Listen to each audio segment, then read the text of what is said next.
Hello my dear student, welcome you all to academy. आज मैं आपको करा रही हूँ सीसेट का पार्ट नंबर 2, जिसमें मैं आपको सॉल्व कराऊंगी reasoning questions of all CSAT. Last class में मैंने आपको ऑलरेडी कुछ क्वेश्चंस करवा चुके हैं सीसेट के। इस क्लास में जो क्वेश्चन रह गए थे लास्ट क्लास के, वो मैं कंटिन्यू कराऊंगी एंड फिनिश करूंगी। बट यस, स्टार्ट करने से पहले मैं आपको थोड़ा सा अकेडमी ऐप के बारे में बताऊंगी।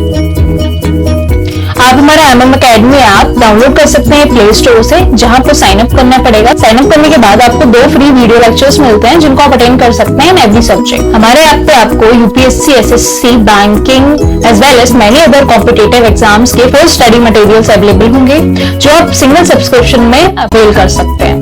तो आपको मैं बताती हूँ प्रोसेस आपको करना क्या है। सिंपली आपको अकेडमी ऐप पे जाना है, देन साइन अप करना है। साइन अप करने के बाद आपको अटेंड करने हैं वीडियो लेक्चर्स, जिस भी सब्जेक्ट में आपको इंटरेस्ट हो। देन आप हमारी प्रोफाइल पे जा सकते हैं, परचेज कर सकते हैं प्लान जो भी आपको अफोर्डेबल लगे।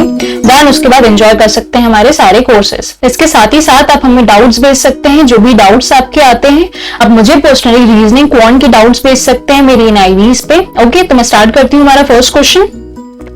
देखिए, फर्स्ट क्वेश्चन क्या है। The difference between a 2 digit number and the number obtained by interchanging the position of the digit is 54. Consider the following statement. The sum of the 2 digits of a number can be determined only if the product of the 2 digits is known.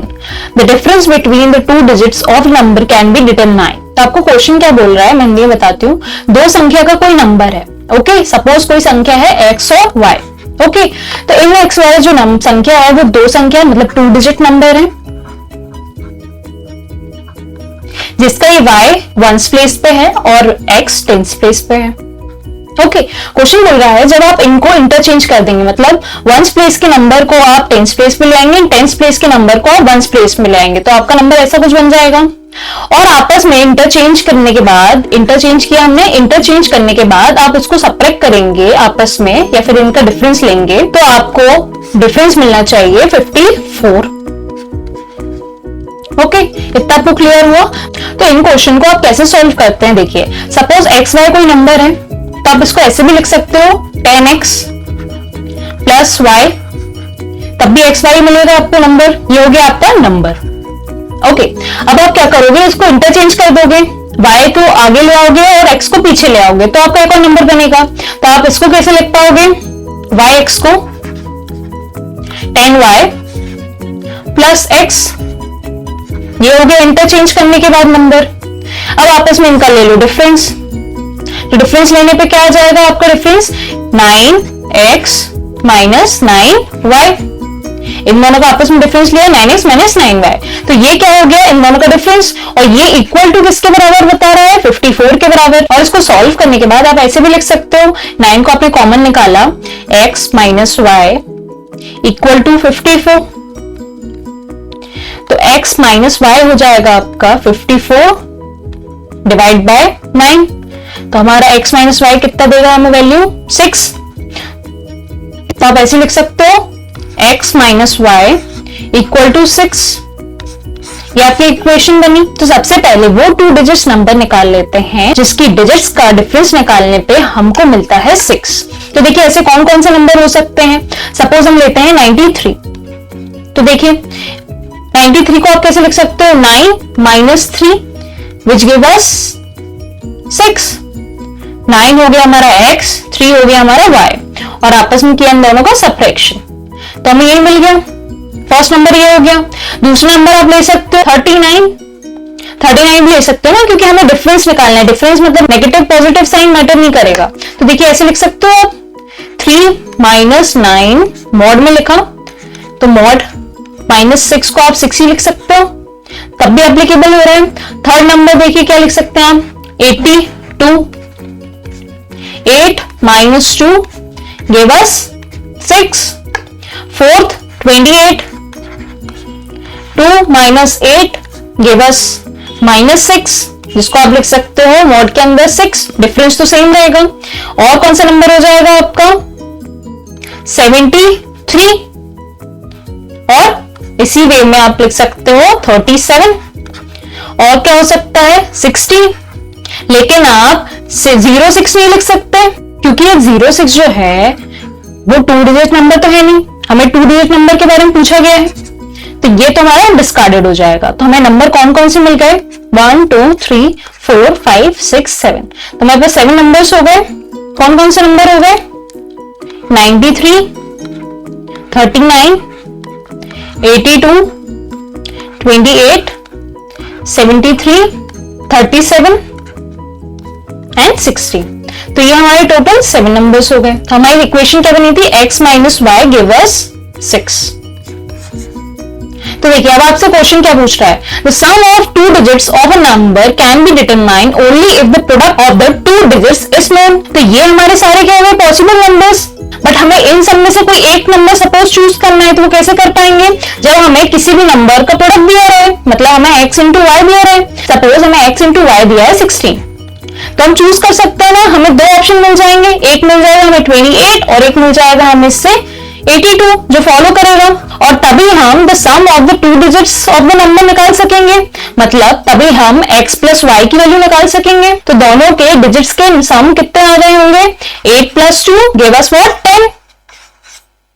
तो ये option हमारा हो गया correct, मतलब हमें इस अगली equation से तो ये वाली इक्वेशन मिल जाएगी, ये पॉसिबल 7 नंबर्स मिलेंगे। लेकिन इन सब नंबर्स में से एक नंबर हम कैसे चूज कर पाएंगे, जब हमें प्रोडक्ट दिया रहे नंबर्स का, तभी जाके तो हम उनका एडिशन निकाल पाएंगे उन डिजिट्स का।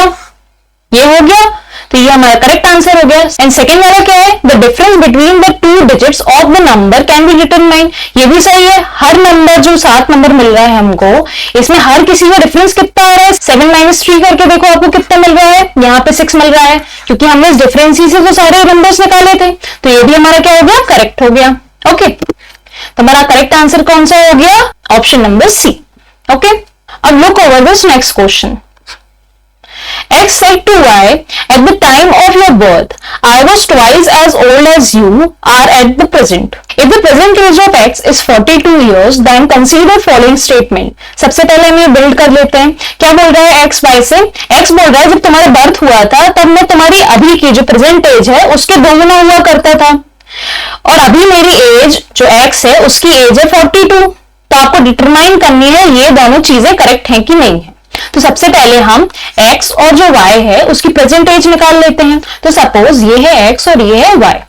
The time of birth of y की एज कितनी रही होगी, 0 इयर्स है ना, 1 डे रही होगी ना, तो 1 डे को आप 0 इयर्स कंसीडर कर सकते हो। और अभी प्रेजेंट एज कितनी रही होगी y की, suppose p years. Okay, x बोल रहा है जब तुम्हारा बर्थ हुआ था तो मेरी एज थी तुम्हारी अभी की जो प्रेजेंट एज है उसके ट्वाइस। तो एक्स की age the time of birth of y कितनी रही होगी, 2p रही होगी, मतलब वाई के जन्म के दौरान एक्स की एज कितनी रही होगी, 2p रही होगी। जो वाई की प्रेजेंट एज है p, उसके दोगुना रही होगी। तो इस हिसाब से जो एक्स है उसकी प्रेजेंट एज कितनी हो गई होगी, प्लस p और कर दोगे आप, क्योंकि यहां आपने 0 इयर्स से प्लस p इयर्स किए होंगे तब आपको प्रेजेंट एज p मिली होगी। तो यहां भी आप सेम चीज करोगे तो दोनों की प्रेजेंट एज मिल पाएगी। तो x की प्रेजेंट एज कितनी हो गई, 3p हो गई। अब इसको आप यहां लिख लो, x और y को, x की एज है 3p और y की एज कितनी है, p है। और ये क्या है, प्रेजेंट एज है दोनों की। अब आगे क्या क्वेश्चन बोल रहा है, if the present age of x is 42, अगर प्रेजेंट एज ऑफ x कितनी है, 42 है, तो देखिए ये प्रेजेंट एज ऑफ x और वो किसके बराबर है, 42 के बराबर। तो आप p की वैल्यू निकाल सकते हो, p की वैल्यू कितनी हो जाएगी, 42 divide by 3 which give us 14। तो प्रेजेंट एज ऑफ y कितनी मिल गई हमको, 14 मिल गई। तो आप ऐसे लिख सकते हो इसको, प्रेजेंट एज क्या हो गई दोनों की, x की हो गई प्रेजेंट एज 42 और y की हो गई प्रेजेंट एज 14 ईयर्स। अब फर्स्ट कंडीशन रीड करते हैं, 8 ईयर्स अगो मतलब 8 साल पहले, मतलब -8 करेंगे। The age of x was 5 times the age of y। Check कर लेते हैं, x की एज 5 गुना थी क्या y की एज के 8 साल पहले, तो देखते हैं 8 साल पहले मतलब माइनस किया दोनों में 8 का, तो 42 minus 8 give us 34 and 14 minus 8 give us 6। तो देखिए ये जो 6 है 5 टाइम्स है क्या 34 के, नहीं है, 6 5 होता है 30, लेकिन ये 34 है, तो फर्स्ट वाला तो हमारा इनकरेक्ट हो गया। अब सेकंड चेक करके देखते हैं, after 14 years the age of x would be twice the age of y, मतलब 2 times the age of y। तो आफ्टर 14 इयर्स करके देखते हैं, आफ्टर 14 ईयर्स मतलब ऐड करेंगे 14 दोनों में, तो 42 plus 14 gave us 56 and 14 plus 14 gave us 28. 28 into 2 कितना होता है हमारा 56 होता है। तो यस करेक्ट है ये वाला स्टेटमेंट। तो देखिए हमारा करेक्ट स्टेटमेंट कौन सा हो गया, ओनली 2।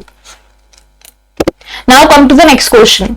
Next question क्या है, if the price of an article decreased by 20%, then the new price is increased by 25%, then what is the net change in the price? इसका मतलब हुआ कोई वस्तु है जिसका मोल 20% कम हो जाता है और जो नया मोल बनता है वो फिर इंक्रीज हो जाता है, मतलब वो बढ़ जाता है 25 गुना। तो आपको बताना है लास्ट में उस वस्तु का क्या मोल बन गया, मतलब पहले के मुकाबले उस वस्तु के मोल में क्या बदलाव आया। दैट मीन्स कोई आर्टिकल है जिसका प्राइस पहले होता है डिक्रीज बाय 20%, देन वो जो न्यू प्राइस आता है वो इंक्रीज होता है 25%। तो आपको बताना है कि नेट चेंज क्या है उसके प्राइस में पहले से और अब में। तो सपोज कोई आर्टिकल है ए और उसका इनिशियल प्राइस कितना है 100 rupees.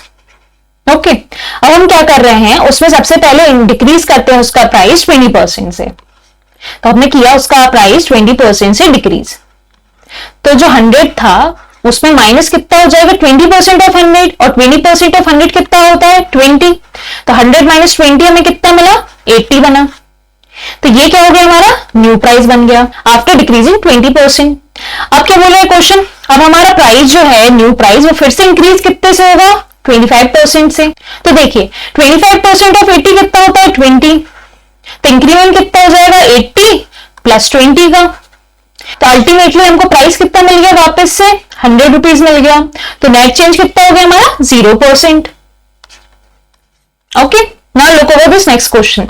When a certain number is multiplied by 7, the product entirely comprises ones only, 1 1 1 1 and so on.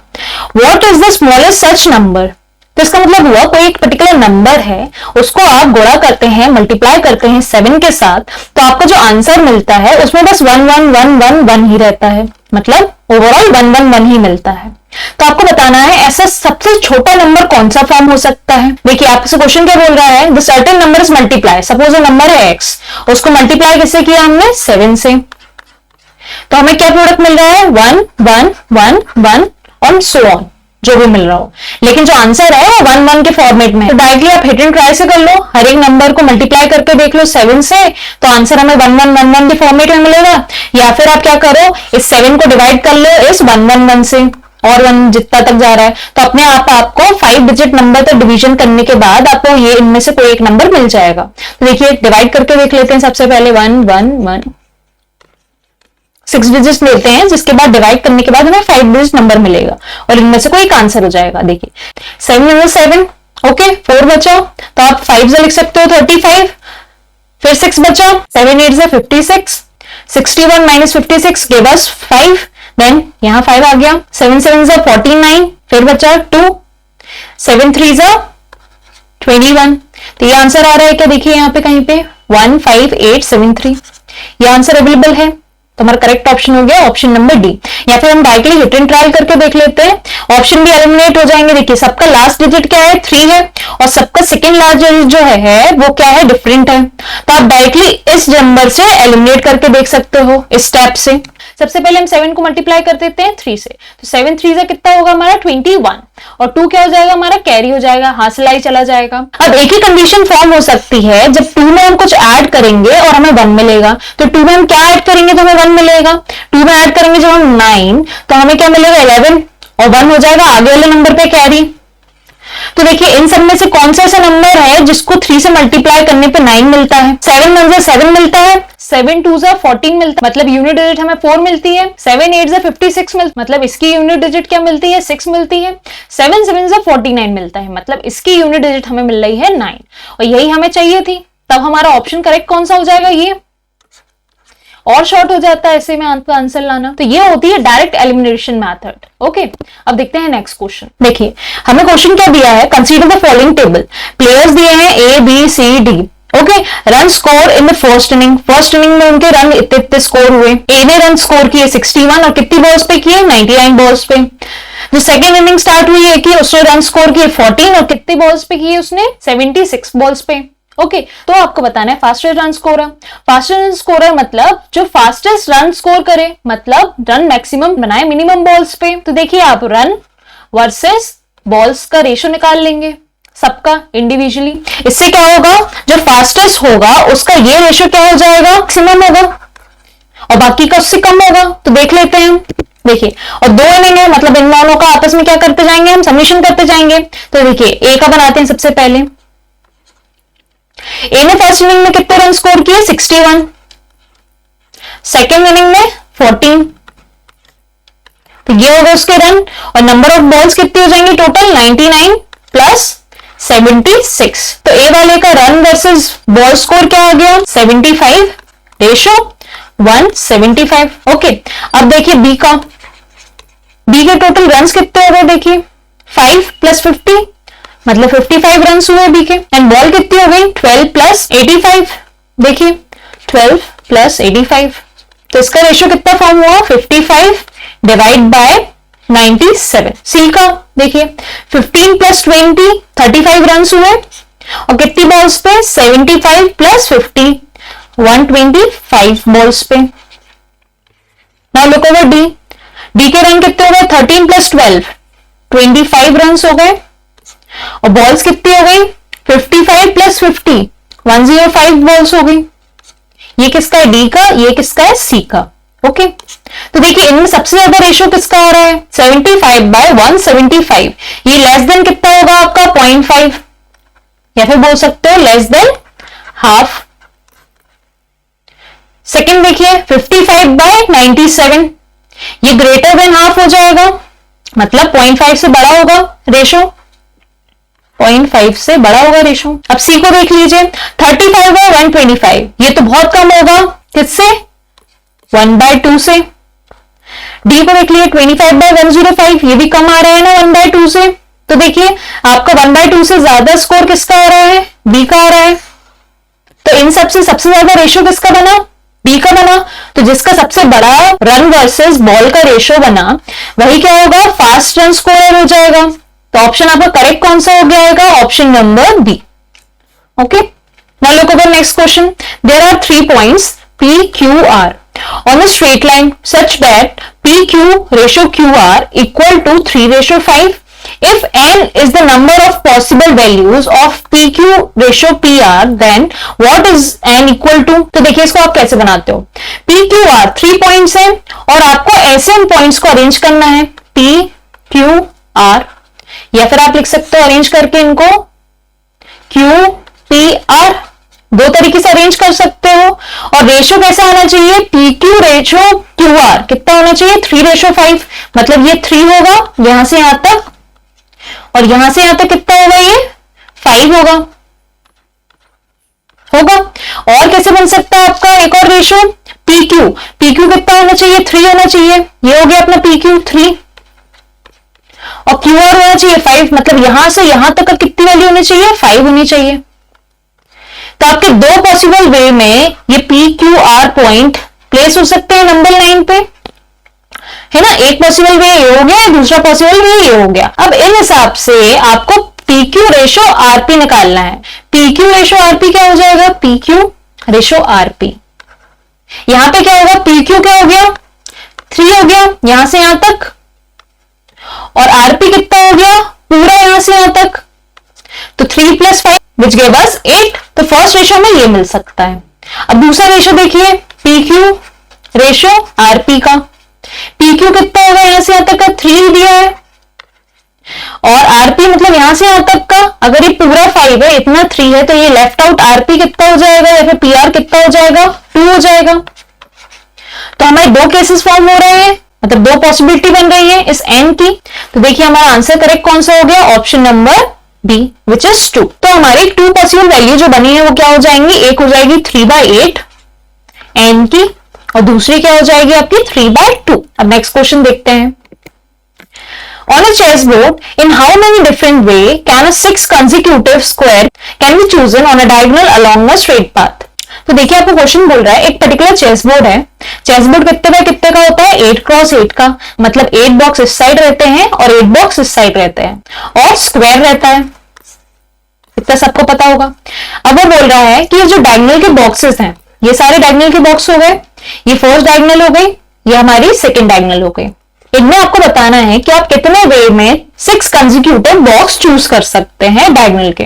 तो देखिए आपको पता है डायगोनल में कितने बॉक्स होते हैं, 1 2 3 4 5 6 7 8 बॉक्स होते हैं चेस बोर्ड के। अब डायरेक्टली ये बोल सकते थे 8 बाय 8 की चेस बोर्ड होती है, स्क्वायर होती है, तो डायगोनल पे भी 8 नंबर ऑफ बॉक्सेस रहते हैं। अब आपको बताना है कितने नंबर ऑफ वेज में आप 6 कंसेक्यूटिव डायगोनल बॉक्स चूज कर सकते हैं। 6 कंसेक्यूटिव मतलब एक के बाद एक आने वाले कंसेक्यूटिव बॉक्सेस। और कितने बॉक्सेस, 6 बॉक्सेस। तो देखिए 1 2 3 4 5 6। एक पॉसिबल वे कौन सा हो गया हमारा, ये हो गया। दूसरा पॉसिबल वे क्या हो गया हमारा, 2 से हमने कहां तक चूज किया, 7 तक, दूसरा पॉसिबल वे हो गया। तीसरा हमने कैसे चूज किया, 3 से लेकर 8 तक। तो फर्स्ट सेकेंड थर्ड। तो हमारी एक डायगोनल में, डायगोनल 1 में हमें कितने मिले, 3 बॉक्सेस मिल गए। तो दूसरी में भी सेम नंबर ऑफ केसेस होंगे, तो हम क्या कर देंगे, 3 into 2 कर देंगे। तो नंबर ऑफ वेज कितने मिले हमें, 6 वेज मिल गए। तो आंसर क्या हो गया हमारा, B. Now look at the next question. Consider the following statement. The sum of 5 consecutive integer can be 100. The product of 3 consecutive natural number can be equal to their sum. तो देखिए consider the following statement, मतलब आपको ये statement पढ़ने हैं और उसके बाद इनको आंसर करना है कि करेक्ट है कि नहीं है दोनों स्टेटमेंट या फिर कोई एक स्टेटमेंट। देखिए सम ऑफ 5 कंसेक्यूटिव इंटीजर, मतलब कोई भी 5 एक के बाद एक आने वाले नंबर्स को आप ऐसे सम करोगे, मतलब ऐसे ऐड करोगे कि उनका समीशन कितना है, मतलब उनका एडिशन कितना बने, 100 बने। तो देखिए ऐसे कैसे निकालते हैं हम। सबसे पहले जब भी आपको ऐसा बोला जाए तो आप क्या करते हो, जो 100 है उसको डिवाइड करके देख लो 5 से, तो आपका आंसर कितना आता है, 20। और आपको कितने नंबर्स निकालने हैं, 5 कंसेक्यूटिव निकालना है। तो इस 20 के आगे 2 और पीछे 2, 20 आपका एक नंबर हो जाएगा, ठीक है। 20 के आगे 2 क्या हो गए, 21 और 22। 20 के पीछे 2 कितने हो जाएंगे, 19 और 18। तो ये हो जाएंगे आपके वो 5 कंसेक्यूटिव नंबर्स। इनको ऐड करके देखो तो आपको कितना मिलेगा, 100 ही मिलेगा। तो ये होता है कंसेक्यूटिव नंबर्स निकालने का वे। ओके देखिए तो ये क्या होगा, sum of 5 consecutive integer can be 100। हो सकता है, हो रहा है। हम नेक्स्ट स्टेटमेंट पढ़ते हैं। The product of 3 consecutive natural number can be equal to their sum. कोई 3 कंसेक्यूटिव नेचुरल नंबर का सम कितना हो सकता है, उनके प्रोडक्ट के बराबर हो सकता है। हाँ हो सकता है। 1 2 3 को लेके देख लीजिए आप, देखिए 1 2 3, इनका प्रोडक्ट कितना हो जाएगा, 1 into 2 into 3, प्रोडक्ट मिलेगा आपको 6। और इनका सम कितना मिलेगा, 1 plus 2 plus 3, ये भी हमें 6 मिलेगा। तो 3 कंसेक्यूटिव नंबर का सम एज वेल एज प्रोडक्ट हमें क्या मिला, 6 मिला। ये भी करेक्ट हो गया हमारा। ओके तो आंसर क्या हो जाएगा, both 1 and 2। Now look over this. यहाँ पे ब्लर इसलिए मैंने यहाँ पे आपको अच्छे से लिखा है। A cubical vessel of size 1 meter is filled completely with water. How many milliliters of water contained in it? Calculate the thickness of the vessel. देखिए ये तो सिंपल आपका यूनिट ऑफ मेजरमेंट का क्वेश्चन है, बहुत सिंपल है। देखिए 1 cubical vessel of size 1 meter।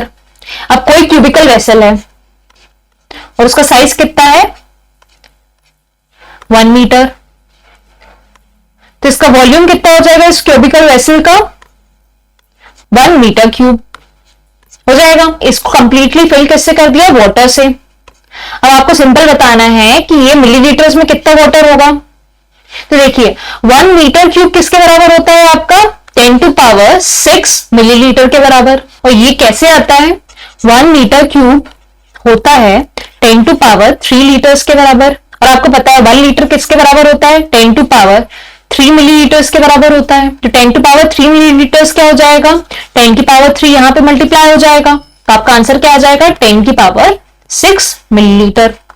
तो 1 मीटर क्यूब की वैल्यू कितनी हो जाती है, 10 to power 6 मिलीलीटर। तो आंसर क्या हो जाएगा, ये वाला, इसमें 6 जीरोस हैं। Okay now look over next question. In a series, ये पूरी सीरीज दी है, फिल द 6 ब्लैंक्स, जो 6 ब्लैंक्स दिए हैं, 1 ब्लैंक 2 ब्लैंक 3 4 5 6। ओके इनको आपको क्या करना है, फिल करना है using one of the following given 4 choice such that the series follow a specific order. तो देखिए हम यही फिल करके देखते हैं बैक साइड से। लास्ट टर्म क्या है आपकी, ए ए बी। और दूसरी क्या बनी थी आपकी ए बी बी। ये दो टर्म्स हैं आपकी जो फॉर्म हो रही हैं। तो देखिए इस ब्लैंक में क्या आ जाएगा, बी आ जाएगा, ए बी।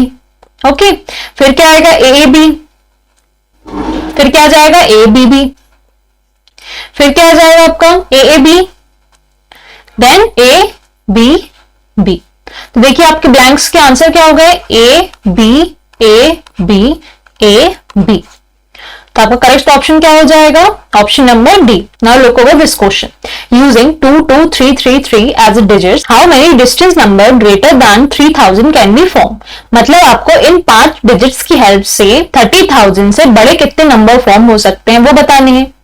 तो देखिए आपके पास नंबर कौन से अवेलेबल है, 2 2 3 3 3, और किससे बड़ा होना चाहिए आपका नंबर जो फॉर्म होगा, 5 डिजिट नंबर ही फॉर्म होगा, वो किससे बड़ा होना चाहिए आपका, 30,000 से बड़ा होना चाहिए। तो देखिए फर्स्ट नंबर तो आपका क्या रहेगा, हमेशा 3 ही रहेगा। 2 आप अगर फर्स्ट डिजिट ले लोगे तो क्या हो जाएगा, आपका नंबर 30,000 से स्मॉल हो जाएगा। तो फर्स्ट जो नंबर है वो आप क्या लोगे, 3 लोगे। अब बचे कितने नंबर्स की प्लेसेस, 4 नंबर की प्लेसेस, और नंबर कितने बचे, एक तो आपका बुक हो गया, ठीक है। अब कितने नंबर बचे आपके, 4 नंबर बचे। तो ये 4 नंबर इस 4 जगह पे कैसे फिल हो सकते हैं, परम्यूटेशन कॉम्बिनेशन से आप फिल कर सकते हो। फैक्टोरियल 4, क्योंकि 4 प्लेसेस है। और देखिए रिपीट कितनी बार हुए हैं, ये 2 बार रिपीट हो रहा है, ये 3 भी 2 बार रिपीट हो रहा है। मतलब आपकी डबल रिपीटेशन कितने बार है, 2 बार है। मतलब 2 फैक्टोरियल इंटू 2 फैक्टोरियल। तो 4 फैक्टोरियल कितना होता है आपका 24, और 2 इंटू 2 कितना हो जाएगा आपका 4। तो आपका आंसर क्या आ जाएगा 6। चाहते हो तो मैं आपको फिल करके भी बता देती हूं, यहां बताती हूं, ये 3, फर्स्ट डिजिट तो आपकी 3 वाली रहेगी। देखिए अभी 4 प्लेस आप कैसे फिल कर सकते हो, 2 2 3 3 2 3 2 3 3 2 3 2 2 3 3 2 3 3 2 2 3 3 2 2 3 1 2 3 4 5 6 6 ही केसेस फॉर्म हो रहे हैं। तो इतने नंबर्स आप कभी कभी फॉर्म कर नहीं पाते हो पेपर में, तो बेस्ट रहता है आप इसको परम्यूटेशन कॉम्बिनेशन से करो। ओके, अब देखिए नेक्स्ट क्वेश्चन क्या है, there are 6 person arrange in a row, another person has to shake hands with 3 of them so that he should not shake his hand with 2 consecutive person. In how many distinct possible combination can the handshake take place? देखिए 6 कोई person है, suppose 1 2 3 4 5 6, ये कोई 6 person है, A B C D E F, ये लोग खड़े हुए हैं एक रो में, ये सपोज वो रो है। एक कोई थर्ड पर्सन पी आ रहा है और सबके साथ क्या कर रहा है, हैंडशेक कर रहा है, लेकिन वो बोल रहा है हमारी एक कंडीशन है, और कंडीशन क्या है कि हम 2 कंसेक्यूटिव हैंडशेक नहीं करेंगे, मतलब एक के बाद एक नहीं करेंगे, एक के बाद गैप देके ही करेंगे। तो देखिए गैप कैसे फॉर्म हो सकता है, वो 1 के बाद 3 से हैंडशेक कर सकता है, फिर 3 के बाद 5 से हैंडशेक कर सकता है। तो 3 हैंडशेक हो गए उसके, 1 का 3 का और 5 का। दूसरा केस क्या फॉर्म हो सकता है, वो 1 से हैंडशेक करेगा सबसे पहले, देन करेगा वो हैंडशेक 4 के साथ, देन करेगा वो हैंडशेक 6 के साथ, ये सेकंड केस फॉर्म हो गया। थर्ड केस क्या हो सकता है, वो 1 के साथ हैंडशेक करेगा, फिर उसके बाद वो करेगा डायरेक्टली 6 के साथ हैंडशेक, तो 2 कॉन्सिक्यूटिव हैंडशेक नहीं हुए। और क्या हो सकता है, वो 2 से हैंडशेक करेगा डायरेक्टली आके, देन उसके बाद वो 4 से हैंडशेक करेगा, देन उसके बाद वो आके किससे करेगा, 6 से कर लेगा। तो ये कौन सा हो गया आपका, 4th केस हो गया।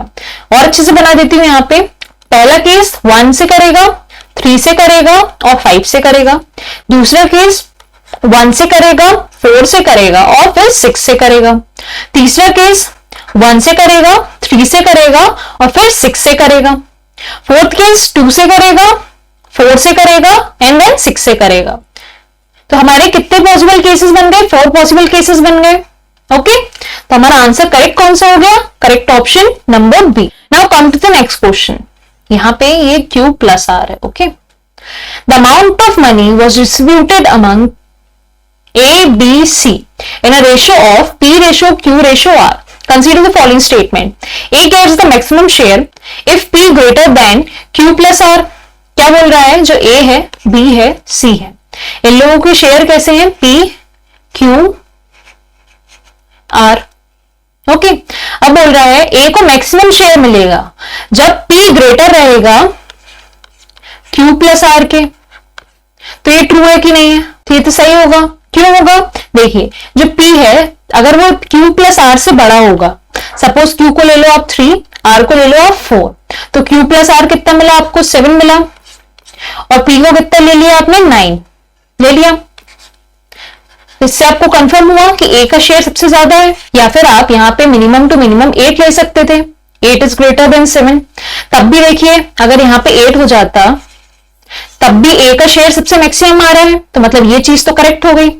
अब सेकंड स्टेटमेंट रीड करते हैं। C get the minimum share if R is less than P plus Q।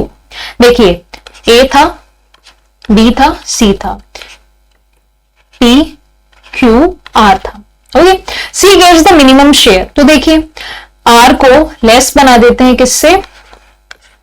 P plus Q से। तो आपसे बोल रहा है क्या R को लेस करके P प्लस Q से C का मिनिमम शेयर फॉर्म होगा?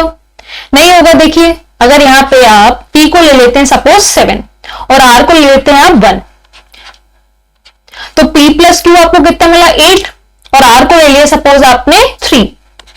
ओके, तो देखिए रेशियो कैसा फॉर्म हुआ? P 7 है, Q आपका 1 है और C आपका 3 है।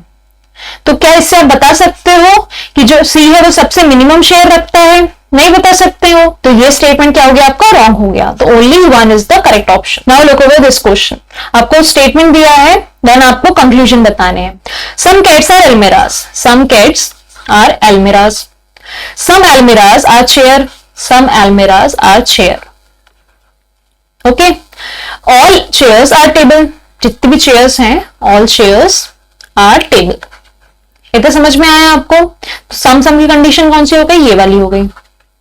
अब आपसे कंक्लूजन क्या बोला है? Certainly some almirahs are table. Certainly का मतलब होता है निश्चित रूप से, तो निश्चित रूप से कुछ ना कुछ एल्मिराज तो टेबल होंगी, और ये सही भी है।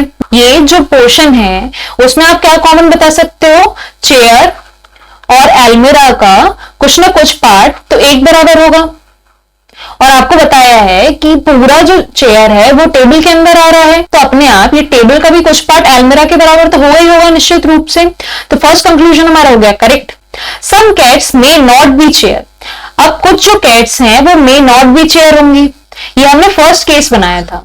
केस ऐसा भी तो फॉर्म हो सकता था, ये थी कैट,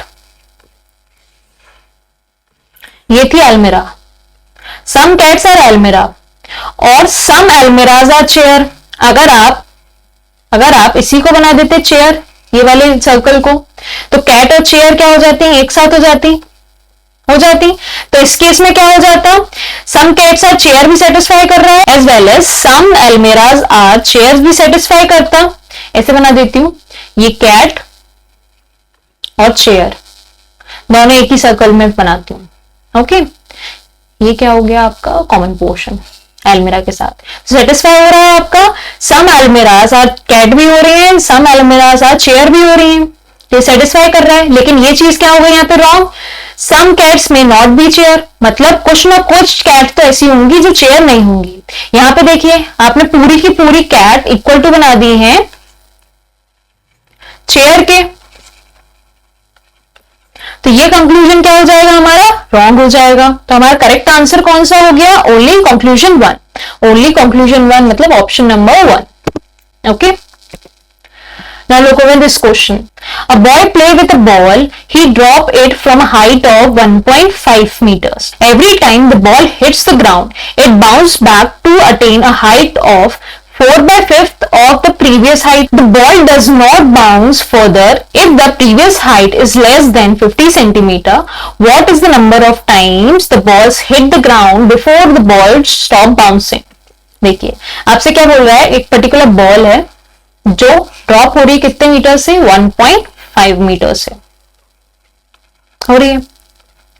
अब हर एक ड्रॉप के साथ, एक बार ड्रॉप होगी देन फिर से उचकेगी, हर एक ड्रॉप के साथ उसकी हाइट कितनी कम हो जाती है? प्रीवियस हाइट के 4/5 बन जाती है,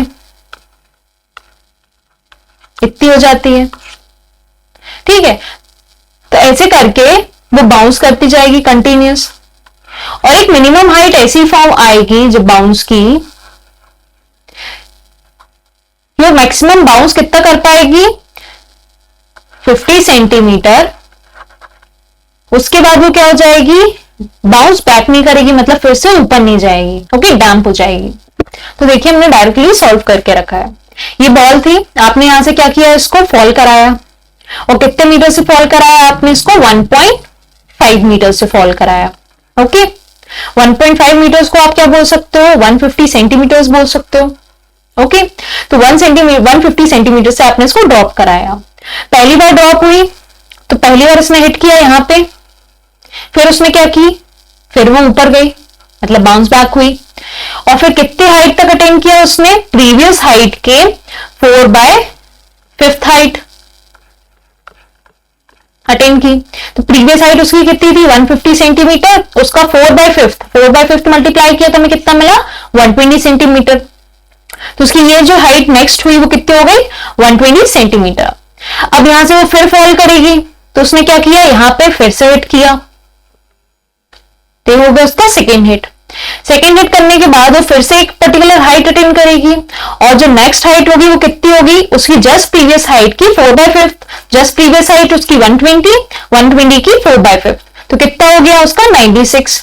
ये कब हुआ, जब उसने सेकेंड बार बाउंस किया, ओके। अब देखिए, अब थर्ड केस कैसा फॉर्म होगा, यहां से फिर फॉल करेगी, तो एक बार बाउंस फिर से होगा, फिर ऐसी सेम चीज होती आएगी, 4/5 4/5 4/5। देखिए एक बार और हिट हुआ, एक बार और हिट हुआ, ठीक है। तो टोटल उसने कितनी बार हिट कर लिया, 1 2 3 4 और 5। और आपको लास्ट केस क्या बोल रहा है, उसकी मिनिमम हाइट जब 50 पहुंच जाएगी, मतलब 50 सेंटीमीटर या फिर 50 से कम सेंटीमीटर पे, तब क्या होगा, वो बॉल बाउंस नहीं करेगी, मतलब डैम्प हो जाएगी। तो देखिए ये तो 5 हिट अपन ने कैलकुलेट कर दिए थे। अब देखिए 6 हिट कब होगा, जब उसने अटेन करी 49 सेंटीमीटर। 49 सेंटीमीटर मतलब 50 सेंटीमीटर से कम हाइट अटेन करी, ओके। 50 सेंटीमीटर से कम हाइट करी, मतलब ये उसका लास्ट बाउंस होगा 59 सेंटीमीटर वाला। जब वो बाउंस करेगी और जब फॉल करेगी, तो इसको भी आप क्या मानोगे, उसका हिट ही तो मानोगे। तो टोटल नंबर्स ऑफ हिट कितने हो गए, 1 2 3 4 5 6, ओके। तो टोटल नंबर ऑफ हिट्स कितने हो गए, 6 hits. Now come to the next question. In the English alphabets, the first 4 letters written in opposite order, the next 4 letters are written in opposite order, so on. At the end, Y and Z are interchanged. Which will be the 4th letter to the right of 13th letter? तो आपसे question क्या बोल रहा है, alphabet series है, मतलब A to Z series लिखी हुई है, ओके। और आपसे बोल रहा है हर 4 लेटर ऑपोजिट ऑर्डर में लिखे हुए हैं, मतलब A B C D E F G H and so on. तो हर 4 लेटर ऑपोजिट ऑर्डर में लिखे हुए हैं। देखिए ये 4 लेटर हो गए, इनको ऑपोजिट ऑर्डर में लिखो, B C B A B A, okay. ये हो गया first opposite order. Second opposite order क्या हो जाएगा, ये H क्या हो जाएगा, नेक्स्ट 4 में ये H आगे आ जाएगा, फिर G, फिर F and E and so on होता जाएगा। लास्ट में आपके X और Y बचेंगे, क्योंकि 26 अल्फाबेट्स होते हैं।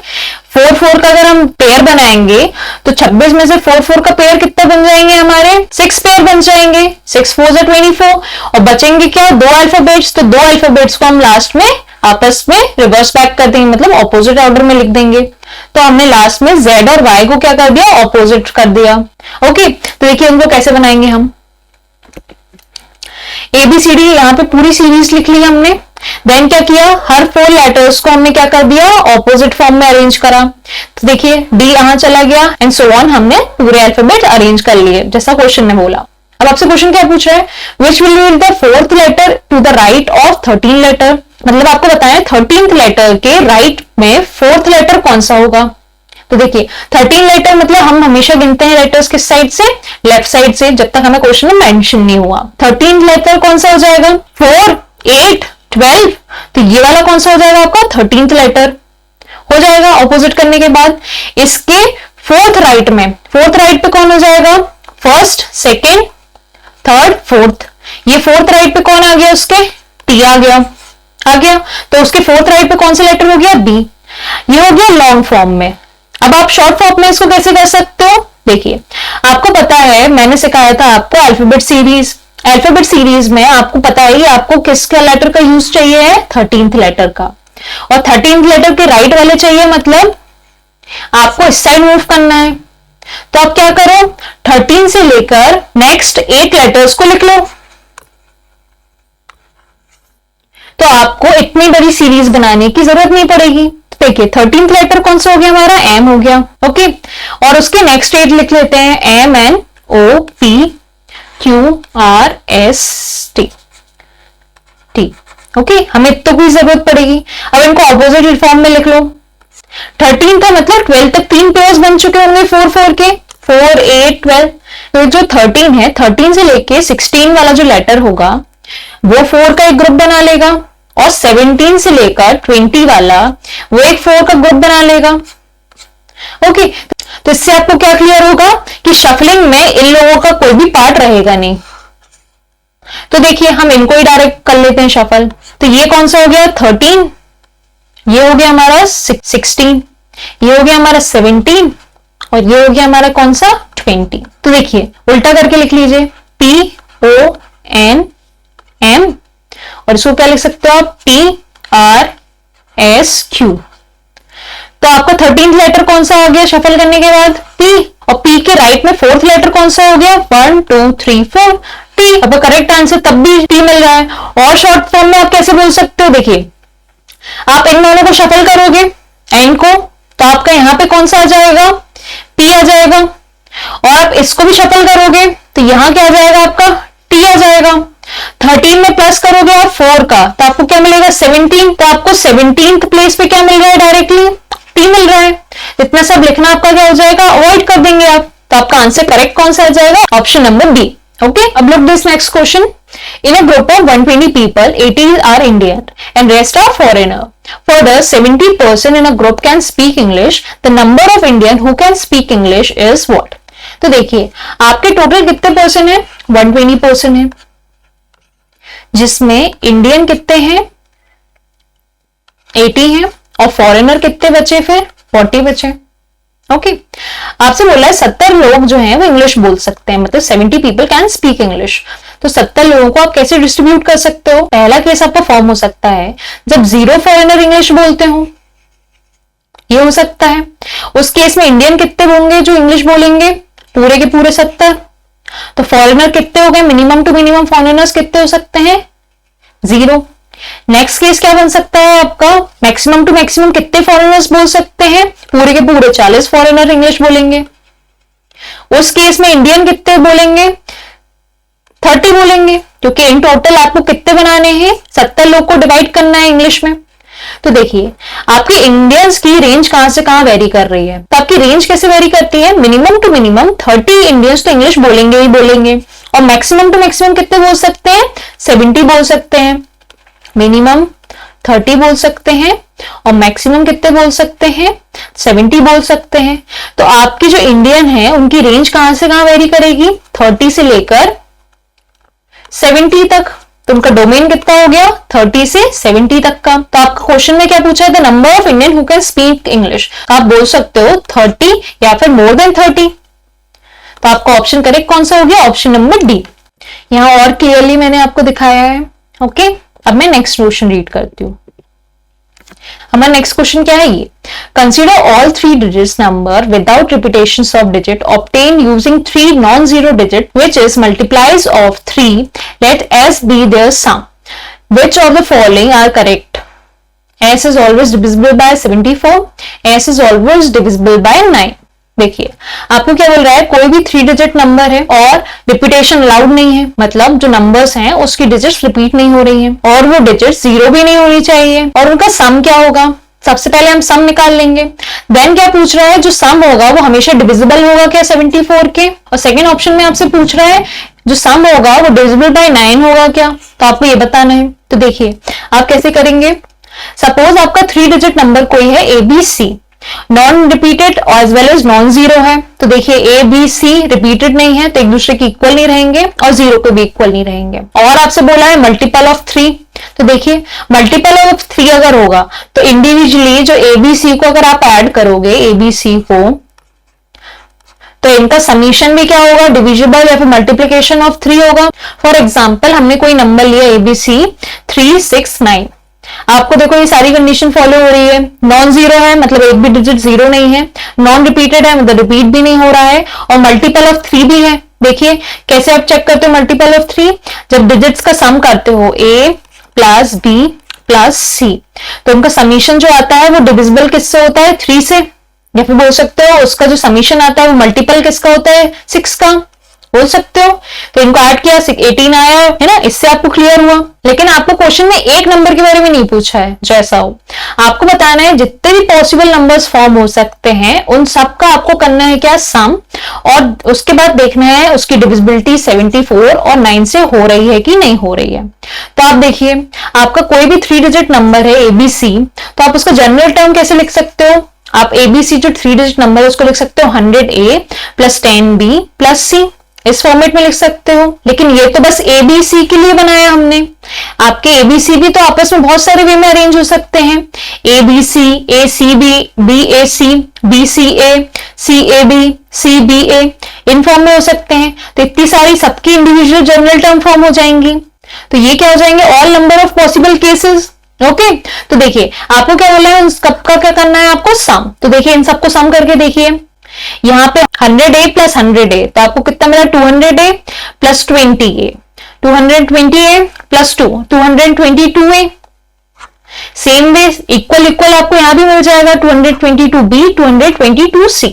तो आपका समीशन कितना हो गया, 222 आपने कॉमन निकाला, A plus B plus C, तो ये आपका समीशन फॉर्म हो गया 222 A plus B plus C। ये क्या हो गया, टोटल समीशन, मतलब इन सबको ऐड करने के बाद आपको ये वैल्यू मिल रही है। अब आपसे क्या पूछ रहा है, आपको बताना है इट्स ऑलवेज डिविजिबल बाय 9 और इज ऑलवेज डिविजिबल बाय 74। अब 222 को आप 74 के टर्म्स में क्या लिख सकते हो, 74 इंटू 3 होता है आपका 222, और जो आपका एबीसी है वो क्या है, मल्टीपल किसका है, 3 का, मतलब 3 इंटू समथिंग होगा। तो आप बोल सकते हो डायरेक्टली जो थंब होगा वो हमेशा डिविजिबल बाय 74 भी हो जाएगा, यहां से यहां 74 कट जाएगा, और ये 3 और ये 3 9 फॉर्म करेंगे, मतलब डिविजिबल बाय 9 भी हो जाएगा, ये बोल सकते हो। तो आपके दोनों स्टेटमेंट क्या हो जाएंगे, करेक्ट हो जाएंगे। ओके तो आपका आंसर क्या हो जाएगा, option number C, both 1 and 2। Now come to this question, आपको दो स्टेटमेंट दिए हैं, Priya is 4 rank below Seema and is 31st from the bottom. Ina is 2 rank above Seema and 37th from bottom.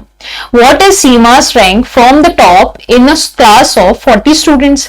Total students कितने हैं, total 40 हैं।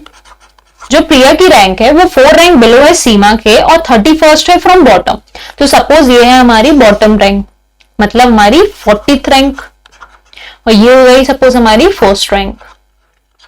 Okay तो देखिए जो प्रिया है उसकी रैंक कितनी है, 31st फ्रॉम बॉटम। तो प्रिया की रैंक कितनी हो गई, 31st फ्रॉम बॉटम। यहां कौन आया, प्रिया आ गई। और क्या बोल रहा है, 4 रैंक बिलो सीमा, मतलब रैंक सीमा की रैंक क्या रही होगी, 35 रही होगी फ्रॉम बॉटम, तभी तो उससे 4 रैंक बिलो कौन हुआ होगा, प्रिया हुई होगी। 35 फ्रॉम बॉटम है तो इसको आप क्या बोल सकते हो, 6th फ्रॉम टॉप। और प्रिया की रैंक कितनी हो जाएगी, 9th फ्रॉम टॉप। तो आप बोल सकते हो ना प्रिया की रैंक 4th रैंक बिलो है किसके, सीमा की रैंक के। अब आपसे ए वाला ऑप्शन क्या पूछ रहा है, statement 1 alone is not sufficient to answer the question.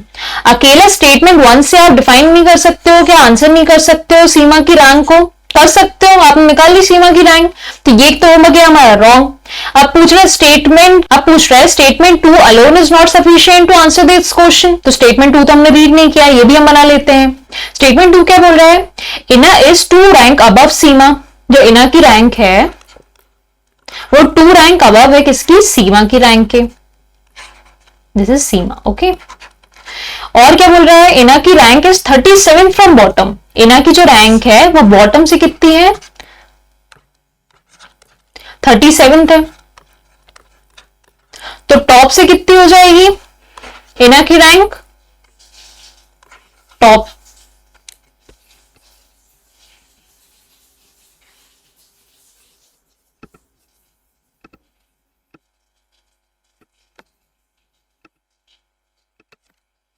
तो इस हिसाब से इना की रैंक टॉप से कितनी हो जाएगी, 37, मतलब 40 माइनस 37, मतलब उसकी रैंक हो गई 4th। और स्टेटमेंट में क्या बोला है, जो इना की रैंक है वो 2 अबव है, मतलब 2 रैंक ऊपर है इना किससे, सीमा की रैंक से। तो सीमा की रैंक क्या होगी, 6th होगी। 2 रैंक अबव कौन है, इना आ रही है। तो इससे भी सीमा की रैंक कितनी मिली आपको, 6th मिली। और यहां से भी सीमा की रैंक कितनी मिल रही थी आपको, 6th मिल रही थी। तो इससे आपका ऑप्शन नंबर सी करेक्ट हो गया। ईदर स्टेटमेंट 1 अलोन और statement 2 is sufficient to answer the question, okay. मतलब दोनों में से कोई भी एक स्टेटमेंट आंसर कर सकता है सीमा की रैंक के बारे में। और अच्छे से देख लीजिए, यहां मैंने अच्छे से आपको ड्रॉ करके रखा है, वहां थोड़ा सा हौच पौच हो सकता है, ओके। अब मैं आपको नेक्स्ट क्वेश्चन कराती हूं। There are 2 classes A and B having 25 and 30 student। जो A है उसमें कितने स्टूडेंट है, 25, और जो B है उसमें कितने स्टूडेंट है, 30 student, okay. In a class A the highest score कितना है, 21। क्लास A का हाईएस्ट स्कोर कितना है, 21, और लोएस्ट स्कोर कितना है, 17। क्लास बी का हायर स्कोर कितना है, 30, और क्लास बी का लोअर स्कोर कितना है, 22। ओके, इतना क्लियर हुआ। अब नेक्स्ट क्या है, 4 student are shifted from A to B. 4 student shift हो जाते हैं ए से कहां पे, बी पे। 4 student are shifted from A to कहां, बी में। तो आपको अब बताना है कि एवरेज स्कोर में क्या फर्क पड़ेगा अगर ए से 4 बच्चे शिफ्ट हो जाएंगे बी में। सबसे पहले तो आप ये देख लो, ए के बच्चे कंपैरेटिवली गधे हैं, क्योंकि देखो इनका जो हायर मार्क्स कितना आ रहा है, 21 आ रहा है, और जो बी का हायर मार्क्स कितना आ रहा है, 30 आ रहा है, और बी का लोअर मार्क्स कितना है, 22 है। मतलब बी के लोअर मार्क्स से भी कम मार्क्स किसके आते हैं, ए क्लास के टॉपर के आते हैं। तो अगर एक भी बच्चा शिफ्ट होगा ए से, तो अपने आप जो बी का एवरेज होगा वो क्या हो जाएगा, डिक्रीज होता जाएगा। ये तो कंफर्म है।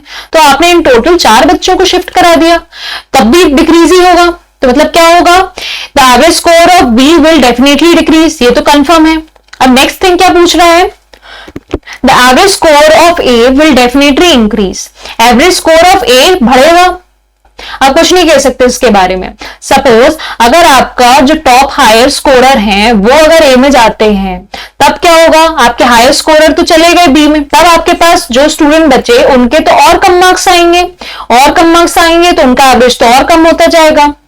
ये भी पॉसिबिलिटी बन सकती है ना। तो इससे आप डिफाइन नहीं कर सकते हो कि एक के एवरेज स्कोर बढ़ेगा ही बढ़ेगा, ओके। तो आपका ऑप्शन करेक्ट कौन सा हो गया, only option number 1, option number A. Now come to this next question. Consider 2 statement and question. देखिए आपको 2 स्टेटमेंट दिए हैं, आपको इनको फॉर्म करना है, देन जो क्वेश्चन पूछा गया है उसका आंसर देना है। Each of A and D is heavier than each of B, E, F, but none of them is heaviest. इसका मतलब क्या हुआ, जो आपका A है और जो है D, A इंडिविजुअली किससे हैवी है, B, E, F से हैवी है, और जो D है वो भी किससे हैवी है, B, E, F से हैवी है। और नेक्स्ट क्या बोला है, but none of them is heaviest. मतलब A, D, B, E, F इन सब में से कोई हैवीएस्ट तो नहीं है।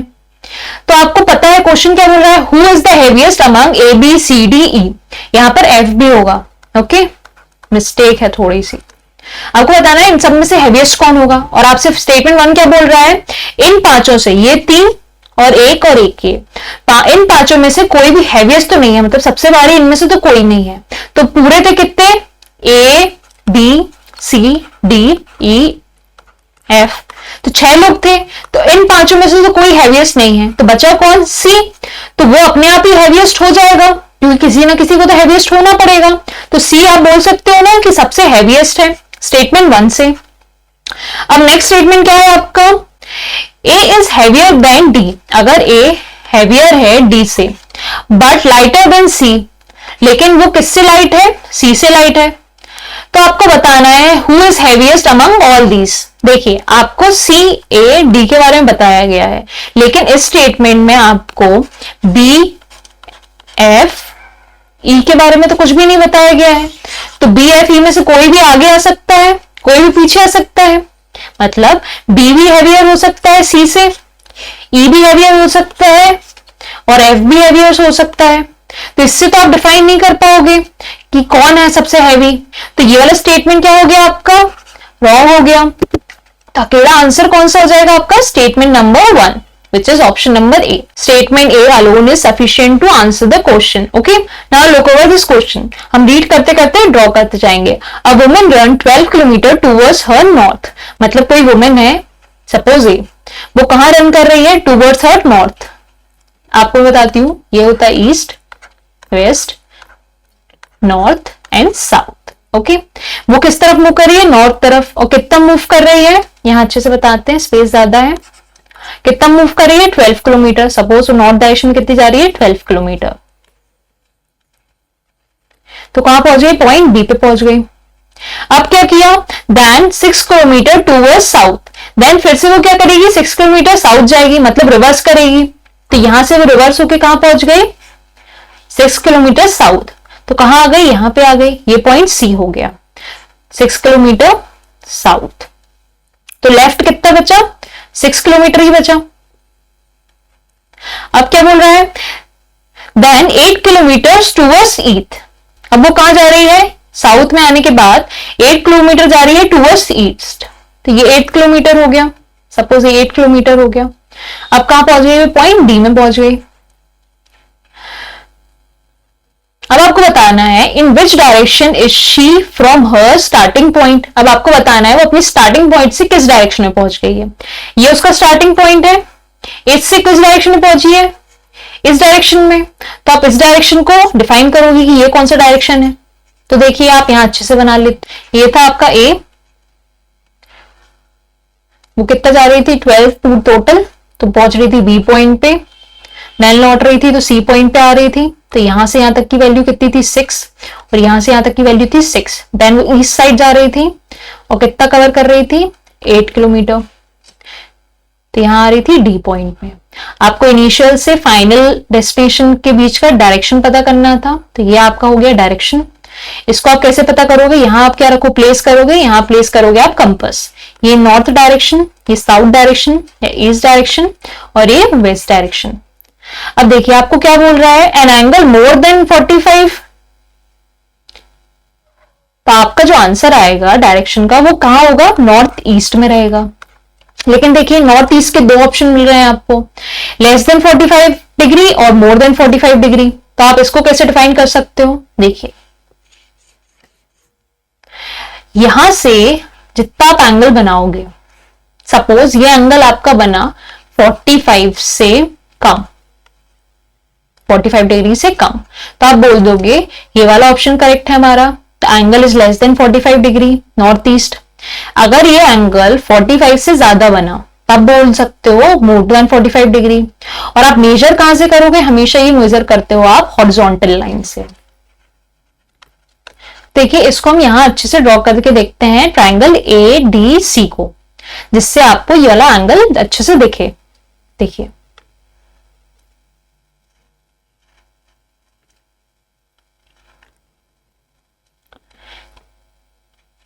ये है आपका पॉइंट सी, ये है पॉइंट ए। आपको डायरेक्शन किसकी निकालनी है, इसकी। और अब डायरेक्शन कहां से निकालते हो, हॉरिजॉन्टल से निकालते हो, ठीक है, और एंटी क्लॉकवाइज निकालते हो। तो ये आपका हो गया थीटा। ओके, तो देखिए ये डी पॉइंट हो गया। आपको सी से डी तक का डिस्टेंस कितना बताया था, 8, और ए से सी तक आपका डिस्टेंस सबट्रैक्शन करने के बाद कितना आया था, 6 आया था। अब आपने यहां पे क्या लिया था, आप साउथ जाने के बाद आपने ईस्ट गए थे, तो मतलब आपका ये एंगल कितना होगा, 90 डिग्री। तो ये एंगल कितना हो गया आपका, 90 डिग्री। ओके, तो देखिए ये एक ट्रायंगल फॉर्म हुआ ADC। आपको पता है sum of the angles of triangle कितना होता है 180 डिग्री, तो ये 90 डिग्री हो गया, तो इन दोनों का समीशन कितना होना चाहिए आपका 90 डिग्री होना चाहिए। मतलब एंगल A और एंगल D का सम कितना होना चाहिए आपका 90 डिग्री होना चाहिए। ओके, अब आपको एक और रूल पता होगा, जो भी लॉन्गेस्ट साइड होती है उसके सामने जो एंगल होता है वो बड़ा होता है, और जो शॉर्टेस्ट साइड होती है उसके सामने जो एंगल होता है वो छोटा होता है। तो आप ये भी बोल सकते हो angle A is greater than angle D। और एक और केस आपको पता होगा, अगर इक्विलेटरल ट्रायंगल है, सपोज ये 6 है और ये 6 है और ये 90 डिग्री है, तो आपका जो रेस्ट 90 डिग्री है सेम साइड पे 45 एंगल बनाएगा। मतलब ये A भी 45 हो जाएगा और ये D भी 45 हो जाएगा होगा। लेकिन आपको पता है कि A बड़ा हो रहा है D से, मतलब ये A क्या होगा 45 से क्या हो जाएगा बड़ा होता जाएगा, और जो D है वो क्या हो जाएगा 45 से क्या हो जाएगा स्मॉल होता जाएगा, कुछ ना कुछ वैल्यू होगी, है ना। तो आपका A एंगल कितना हो गया 45 से बड़ा हो गया, तो ये एंगल कितना हो गया आपका 45 से ज्यादा, ग्रेटर देन 45। ये पूरा कितना है आपका 90, तो ये अगर 45 से ज्यादा है तो ये जाहिर सी बात है थीटा क्या हो जाएगा 45 से कम हो जाएगा। और अगर ये 45 से कम होगा तो देखिए ये आपका नॉर्थ है, ये आपका ईस्ट है, ये 45 पे क्या बनता है नॉर्थ ईस्ट बनता है।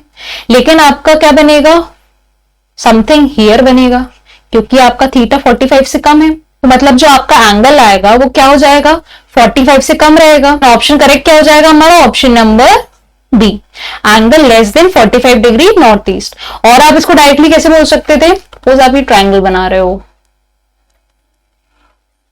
ओके, ये है 8, ये है 6 CAD। आपको एंगल कौन सा निकालना है, ये वाला एंगल थीटा। ओके, देखिए ये 6 है तो ये लाइन कितनी हो जाएगी, ये भी 6 हो जाएगी, और ये कितना हो जाएगा, ये हो जाएगा 8 हो जाएगा। और tan थीटा किसके बराबर होता है, tan थीटा होता है हाइट बाय बेस, तो 6 बाय दिस डिवाइड बाय 8। और tan थीटा की वैल्यू क्या आ जाएगी आपकी लेस देन 1 आएगी। और आपको ये भी पता है tan 45 उसके बराबर होता है 1 के बराबर, tan 30 कितना होता है 1/√3, और tan 60 डिग्री होता है √3। मतलब 45 से कम अगर एंगल होता है तो आपकी वैल्यू क्या होती है लेस देन 1 आती है, और 45 से ज्यादा होने पे जो थीटा की वैल्यू आती है tan थीटा की वो क्या आती है ग्रेटर देन 1 आती है। तो आपके आंसर कितना आ रहा है लेस देन 1 आ रहा है, तो मतलब जो आपका एंगल होगा वो 45 से कम होगा, तो आपका एंगल क्या हो गया 45 से कम हो गया। तो इस फॉर्म में ये होता है आपका नॉर्थ ईस्ट 45 डिग्री पे, तो आपका क्या आया एंगल 45 से कम समवेयर हियर, तो आप क्या बोल सकते हो angle less than 45 north east. Okay,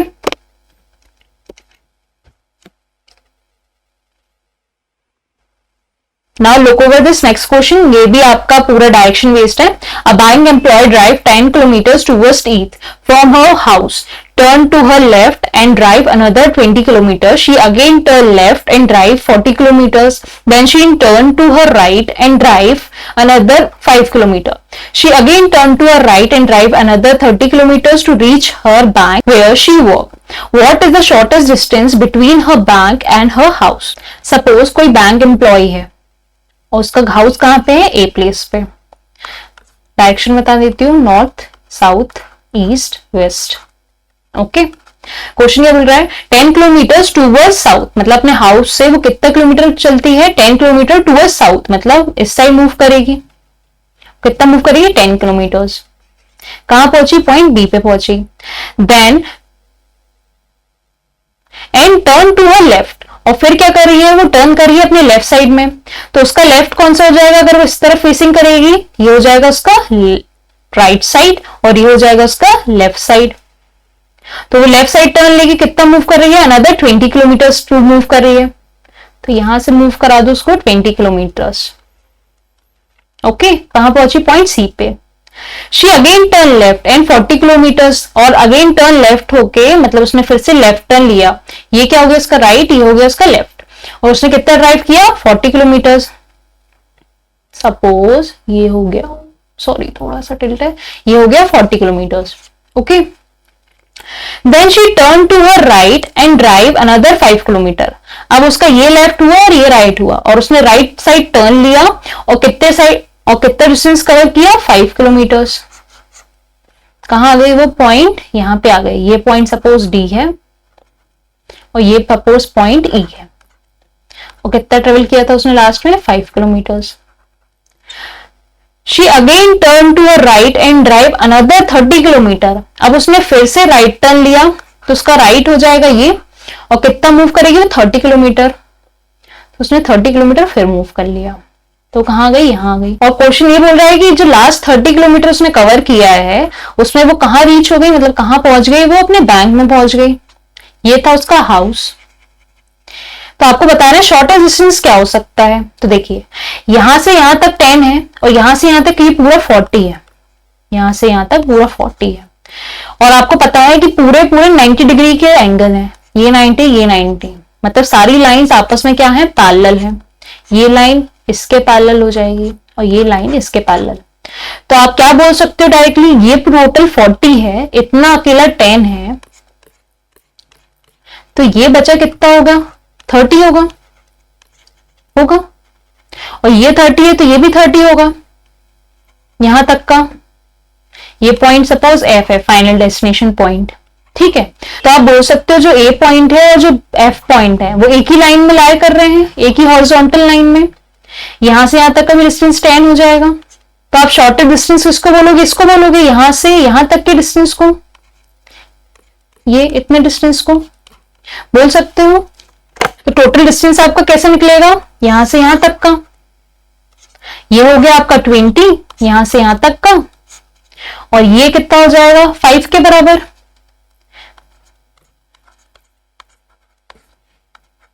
तो आपका टोटल डिस्टेंस क्या हो जाएगा शॉर्टेस्ट, 25, 20 + 5। ओके, अब नेक्स्ट क्वेश्चन देखिए, integers are listed from 700 to 1000, in how many integers is the sum of the digits is 10। आपको बताना है इंटीजर्स हैं 700 से लेकर 100 तक के, जितने भी पॉसिबल हो सकते हैं। आपको बताना है इनमें से कौन से ऐसे इंटीजर्स होंगे जिनकी डिजिट्स का आपस में सम आपको दे रहा होगा 10। तो देखिए आप कैसे बना सकते हो, 7th की रो वाले देख लो पहले, 700 की रोज में जिनका सम कितना आता हो 10 आता हो, 1 2, इनको सम करके देखिए, 7 + 1 + 2 10 आ रहा है। नेक्स्ट क्या हो सकता है, 7 2 1 हो सकता है, सम 10। थर्ड क्या हो सकता है, 7 0 3 हो सकता है, एंड नेक्स्ट क्या हो सकता है उसके, 7 3 0 हो सकता है, जिसका सम क्या दे रहा हो आपको 10 दे रहा हूं। तो 7 की रो में, 700 की रो में आपको 4 नंबर्स मिल गए। अब आप स्टार्ट करो 800 की रो बनाना। 800 में आपको कैसे मिल सकता है, 8 0 2 8 2 0, और रेस्ट कोई भी केस नहीं बनेगा, सारे डिजिट्स के सम क्या हो जाएंगे, ग्रेटर देन 10 हो जाएंगे। तो 8 की रो में आपको कितने नंबर्स मिले, 2 नंबर्स मिले। अब 900 की रो में आओ, 900 की रो में क्या हो जाएगा, 9 0 1 और 9 1 0। तो 900 में भी आपको 2 नंबर्स मिल गए। तो आपके टोटल नंबर्स कितने बन गए, 1 2 3 4 5 6 7 8। तो टोटल आपके नंबर्स कितने फॉर्म हो गए, 8 नंबर्स। ओके, तो आपका करेक्ट आंसर हो गया ऑप्शन नंबर सी। तो यहाँ कंप्लीट होते हैं सी सेट के 2021 के रीजनिंग के क्वेश्चन। इनकेस आपको कोई भी डाउट हो इन क्वेश्चन से रिलेटेड तो आप मुझे मैसेज कर सकते हैं मेरे Telegram as well as Instagram पे। ओके, एंड आपको सेशन कैसा लग रहा है, अगर आपको पसंद आया हो तो लाइक करें। Thanks for watching.